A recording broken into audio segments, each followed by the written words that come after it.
Okay, it's pretty handy to have some reference material close by to your drawing board, just to keep you inspired, not necessarily to copy the models, if you will, but I like to have this little dragon and my predators handy.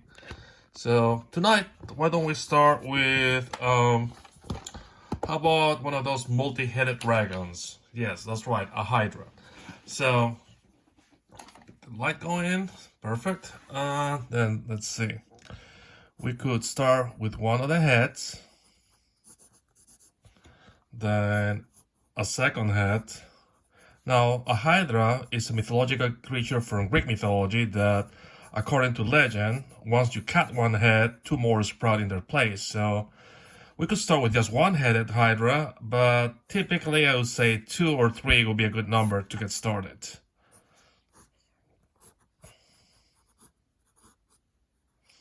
Now, occasionally you see them depicted with all 3 heads or multiple heads being equal, or you could have different heads for variety's sake. Some of them could have their mouth jaws open, others could have their mouths closed, and whatnot. But this is just the front. I guess I kept all of these guys with their mouth closed. This guy's kind of smoking already, and this guy has to have his ventral banding. So that will be the front of the Hydra. Occasionally I've seen it depicted just a big snake, but I like to go with a full body, more like a 4-legged dinosaur.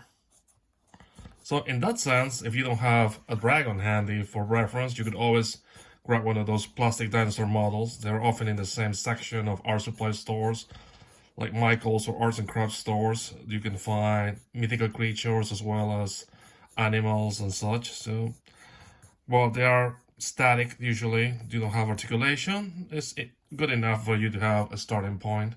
Now, Hydra does not necessarily have wings, but I've noticed a lot of my students like to add wings to the dragon, so why not?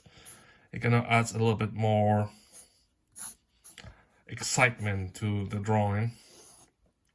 Even though those itty-bitty wings will not be able to lift this massive piece, but we are dealing with fantasy. We don't have to be all scientific and logical about everything in the design.